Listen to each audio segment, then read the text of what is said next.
Buenas noches, señores. Sean todos bienvenidos y bienvenidas a su programa Conclusiones con Daigoro Fabián. Para mí es un placer estar con ustedes frente a las pantallas de sus televisores, pero también frente a las pantallas de los dispositivos móviles. Llegué un poquito tarde por algunos contratiempos ajenos a mi voluntad, pero aquí estamos para la realización del programa.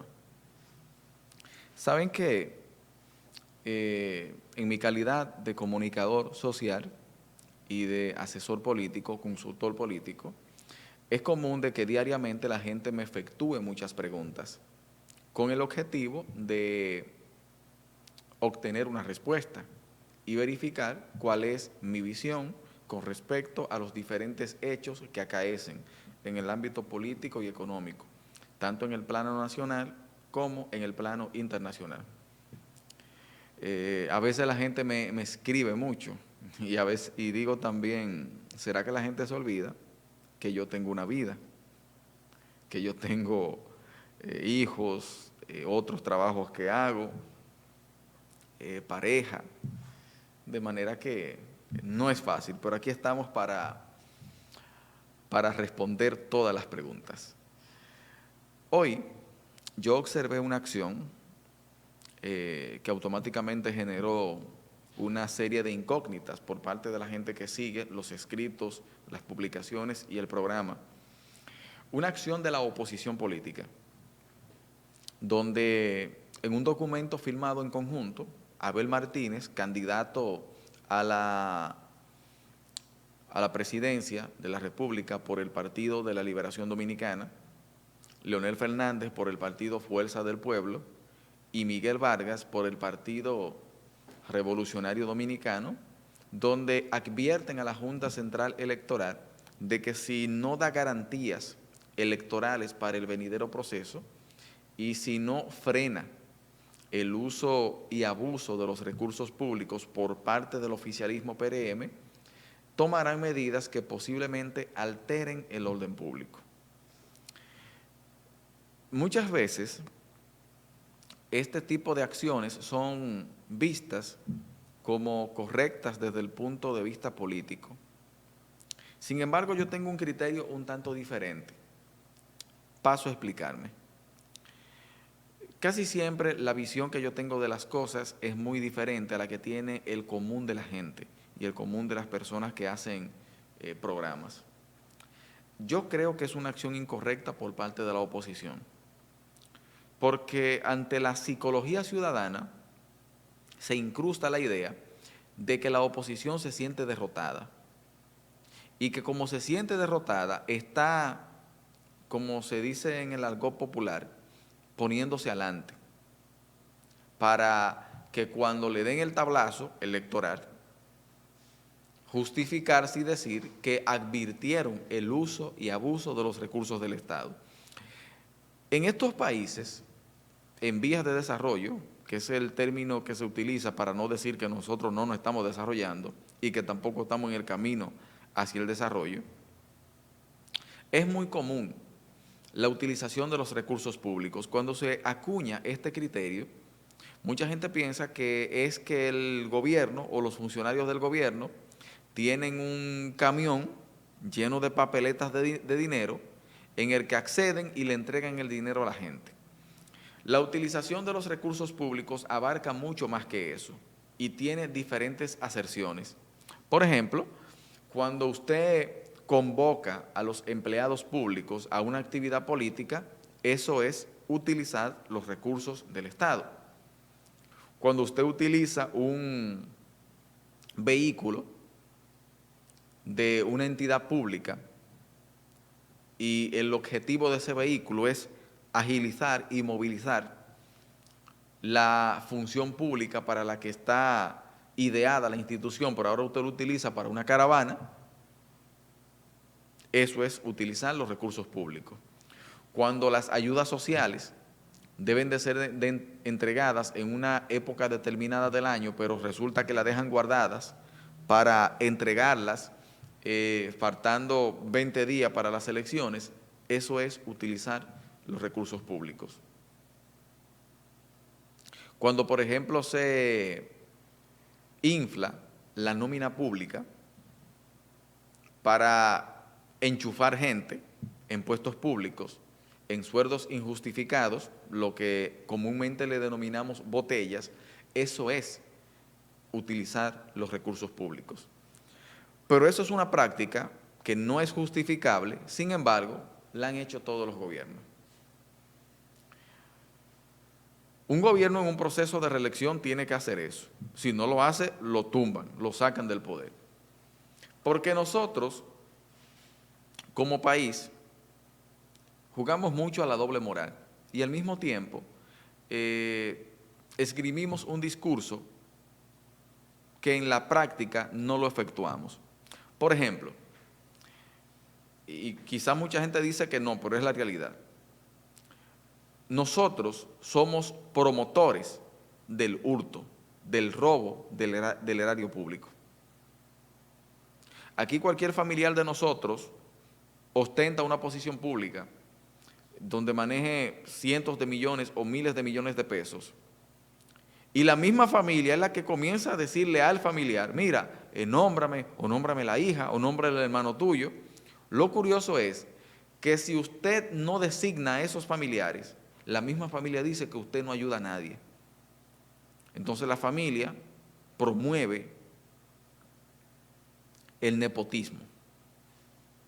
Pero también si usted es un funcionario honesto, serio, que administra con pulcritud y transparencia los recursos públicos, y porque los administra con pulcritud y transparencia, usted sale de la entidad sin un peso encima, sale peor, igual o peor que como entró.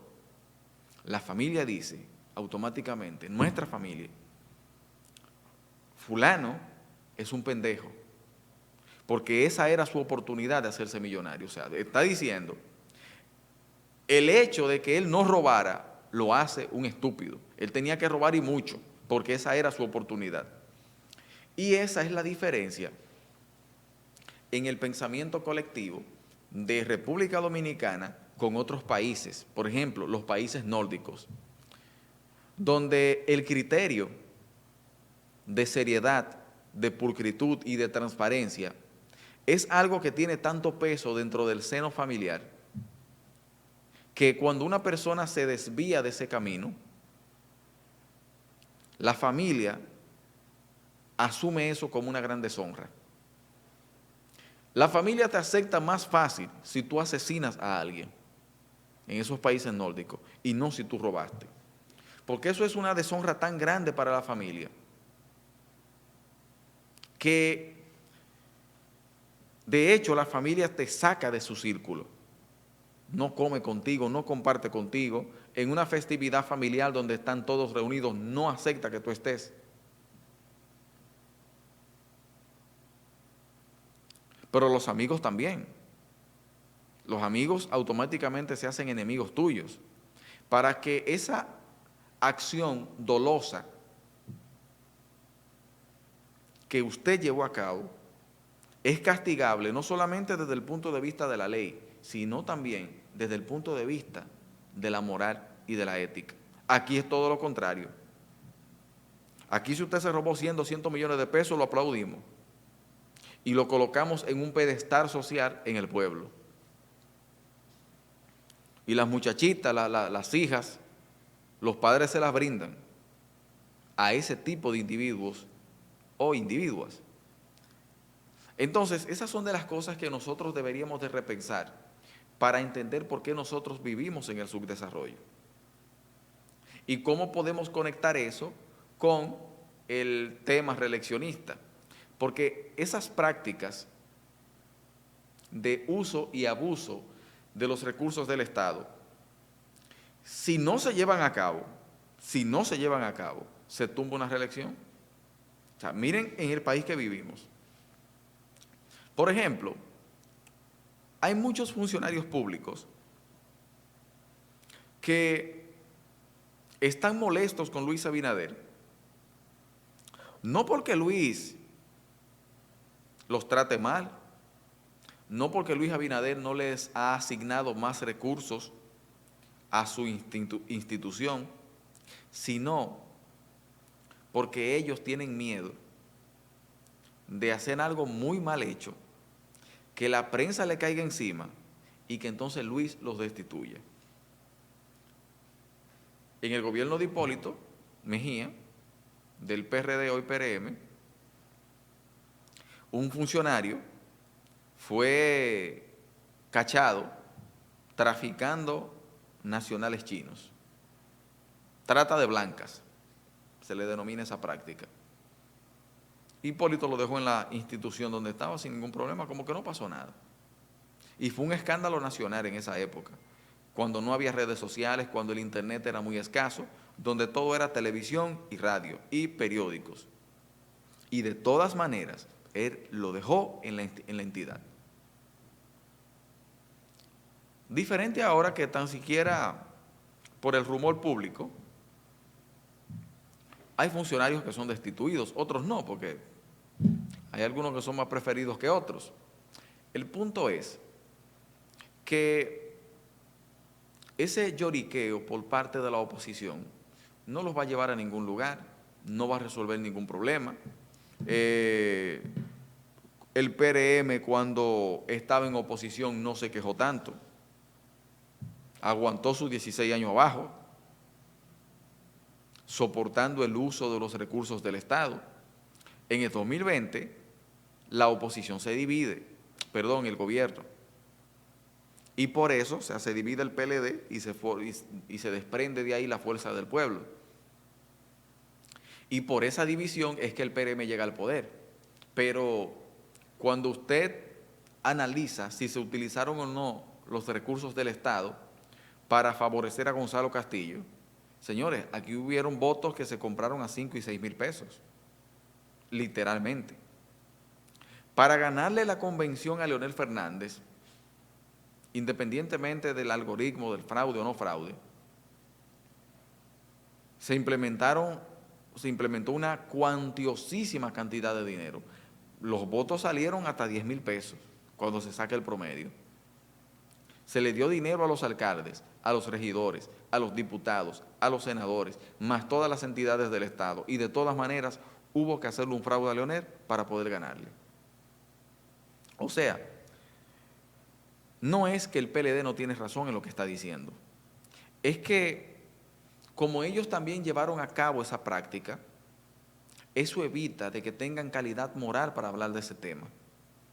Es como que yo sea funcionario público, hurte, me destituyan, me sometan a la acción de la justicia. Luego yo salgo, vengo a un programa de televisión y vengo a criticar a los ladrones. No es que yo no tenga razón, es que lo primero que me van a decir la gente es, pero usted no tiene razón, porque usted robó. Entonces, eso es lo que actualmente está pasando con la oposición. Que ellos no tienen el criterio moral para poder tocar y hablar de ese tema. No es que no tengan la razón, porque la tienen. El llamado es correctísimo. Y yo creo que la Junta debería de hacerle caso al llamado de la oposición, para que si mañana pierden, no aleguen que fue por eso. Yo personalmente no soy muy partidario de Luis Abinader.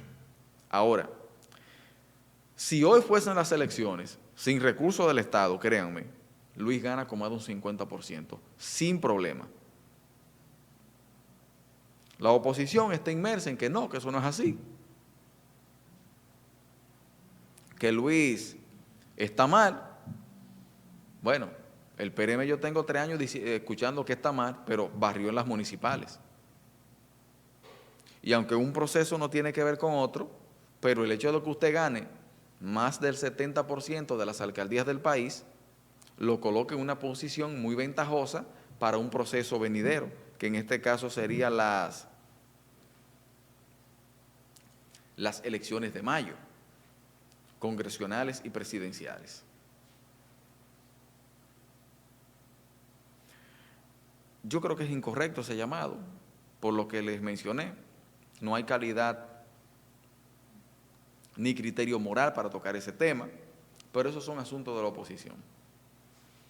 En el plano local, a mí me llama la atención el giro que han ido tomando algunas candidaturas. Yo recuerdo, perdonen que hable en primera persona tantas veces, ya que no es decoroso, que en Villa Vázquez, en la estación de servicios Petronam, donde por lo común casi todas las noches nos reunimos a hablar de política, del acontecer nacional, y cada quien a plasmar su punto de vista, con Santiago Cabrera, Eduardo Rodríguez, quien fue candidato, precandidato, aspirante de la Fuerza del Pueblo a senador, Moreno Arias, Rosendi Polanco, Joanny Martínez, José López, Charlie Durán, Luis Disla, Eloy Álvarez, en fin, de todos los estratos sociales, nos reunimos ahí a hablar. El doctor Johnny Gómez, Alejandro Toribio. Recuerdo que un grupo muy entusiasta de la Fuerza del Pueblo me decía, mira, Miguel Domínguez está muy bien posicionado en la provincia, se va a llevar a Rafaelito a ver. Y yo le decía, inclusive, cuando yo planteé eso, mi amigo Miguel se molestó y tuvimos un percance que gracias a Dios no pasó a mayores allá en Petronam. Porque yo decía, y el tiempo me dio la razón, miren, la Fuerza del Pueblo en Montecristi no llega a 4,000 votos. Si llega a 4,000 votos, yo me retiro de la comunicación. Y yo hablaba con esa firmeza en mis expresiones, porque en esos días habíamos efectuado un estudio científico-estadístico en la provincia y teníamos a mano la realidad electoral. Sabíamos quién ganaría y quién perdería, pero sobre todo los partidos como engranaje, en qué posición estaban. Cuando vi lo de la Fuerza del Pueblo, que no llegaba a un 5%, por eso yo decía, sin ningún tipo de titubeo, no llegan a 4,000 votos en la provincia. Llegó el tiempo, me dio la razón. A ese grupo entusiasta, seguidores de Miguel Domínguez, una vez yo fui a Montecristi, a San Fernando, para ser entrevistado en algunos programas que siempre tienen la cortesía de invitarme, y yo le decía a Miguel, mira, tú quieres un consejo de un amigo, porque los que están a tu alrededor no son tus amigos, son un grupo de sanguijuelas que estaban en tu nómina y que te cobraban dinero toda la semana, supuestamente para hacerte el trabajo partidario, que no sé por qué gastaste tantos millones, porque el trabajo no se vio. Le decía, miren, Miguel es un muchacho bueno, carismático, que tiene elevado grado de humildad y con un gran futuro político por delante. Pero en este momento, Miguel no tiene forma de sacar 3,000 votos en la provincia. La Fuerza del Pueblo no tiene estructura partidaria para eso. Y aquí, agrade o no, se gana es con estructuras partidarias. Con la gente que moviliza, inserta en la urna el voto y lo defiende. Ante la carencia de ese engranaje, no hay forma de sacar votos. Y yo pongo un ejemplo muy simple. Imagínense que mañana yo soy candidato a senador por parte del PLD o por parte del PRM. Puedo ser yo y automáticamente yo tengo más de 20,000 votos. ¿Por qué? Por el engranaje partidario. Ahora, yo me voy a lanzar a senador por Alianza País. ¿A qué no llego a 500 votos en la provincia? Porque no hay engranaje partidario. Y cuando yo le coloqué ese ejemplo a muchos amigos entusiastas que estaban en la nómina del amigo Miguel, que lo engañaron, le cogieron su cuarto, yo les decía, señores, Rafael Haber tiene una hoja de servicio en esta provincia, agrade o no, yo no estoy diciendo que tiene que ser del agrado mío ni del agrado suyo, tiene una hoja de servicio, tiene una estructura partidaria que los respalda, que es el PLD, no todo el PLD, pero gran parte, pero también tiene una estructura propia. Y a veces hay gente que no se pone a calcular que hacer política no es los fines de semana. Miren, Miguel Alejandro Bejarantito, que Dios lo tenga en gloria, es uno de los políticos, o fue uno de los políticos más conocidos de la provincia de Montecristi, de los políticos más sagaces, inteligentes, audaz y bien articulado.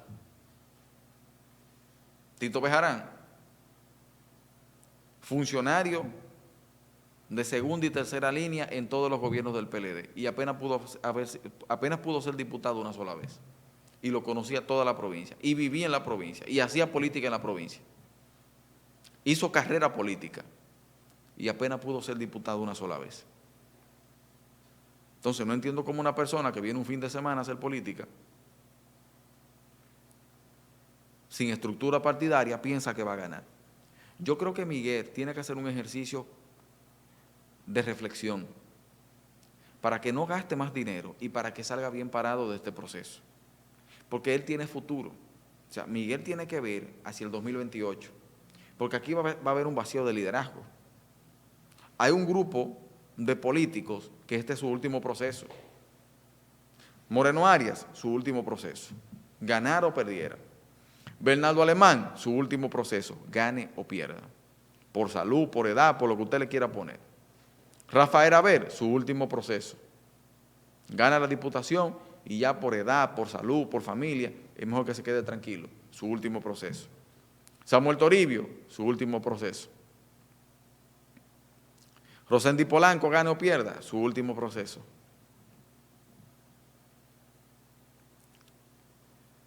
Heinz ha dicho que no está en política. De hecho, le pidió a su partido una licencia para no involucrarse en temas partidarios. De manera que si lo vemos desde ese punto de vista, ese vacío de liderazgo que va a arropar la provincia es el terreno fértil perfecto para que en un futuro jóvenes como Miguel, como Edward y otros más, como Dairo Almonte, llenen esos espacios y ocupen posiciones.